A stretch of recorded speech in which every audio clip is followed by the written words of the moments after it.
All right, Parshas Chayei, we are picking up after the Akedas Yitzchak, which our rabbis tell us was the immediate cause to Sari Imeinu's death, meaning the amount of adrenaline, or however you want to understand it, of Yitzchak, her one and only son, almost being sacrificed, was, so to speak, too much for her to handle, that she passed away.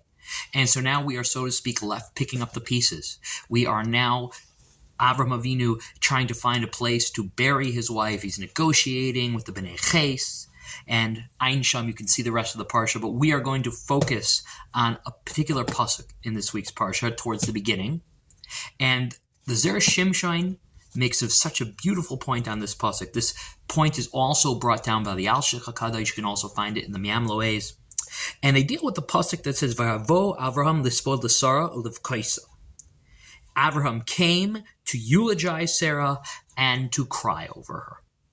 So one of the questions that all the three rabbis that I just mentioned ask is, well, the verse is clear who it's talking about. So meaning, the pasuk says, Ve'avo Avraham lispod l'Sara ulivkaisa. The word l'Sara interrupts the flow and doesn't seem to be really necessary. Meaning, I know that Avraham is coming to eulogize Sarah and to cry over her. There's no ambiguity. So why does the verse have to literally insert, kind of breaking up the flow of the verse, l'Sara? That it says, Vayavo Avraham lispod l'Sara ulivkaisa. Just say, V'avo Avraham lispod la, or something like that, ulivkosa. You don't have to repeat the name Sarah, because that's obviously who we're dealing with over here. So all these Mefarshim bring down a very similar answer, and it's such a beautiful answer. So in halacha, it's brought down that you can praise a woman for the accomplishments that her husband got. Meaning all of his accomplishments, so to speak, are just as attributable to her as they are to him, even though that maybe he might have been the one, so to speak, that seals the deal. We can count it as if she also sealed the deal. So at the bare minimum, a person always has to eulogize or to praise a woman by what her husband accomplished. However, that was not necessarily the full extent of Sari Imeinu.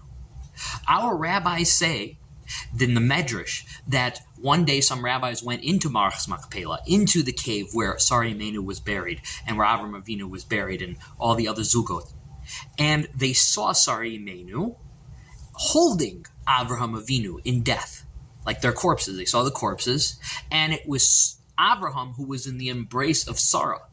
And you would really think normally it would be the other way around, but no, it was Sarah holding Avraham Avinu.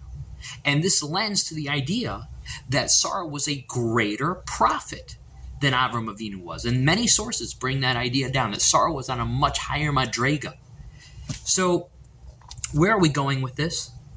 So the idea is that if it would have just said the verse, Vayavo Avraham lispod la ulivkaisa, I would have thought that Avraham Avinu was only crying and eulogizing her because she was his wife.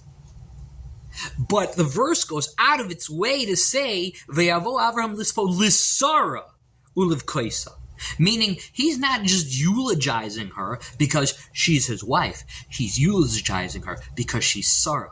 Meaning, even if she wouldn't have been his wife, she accomplished so much in the spiritual realm that even to a certain extent, even separate of Avraham, if you want to say, given that she was a higher prophet than he was, that she deserved to be eulogized more than just for being a wife. The Kli Yakar brings down something, and he explains this very beautifully.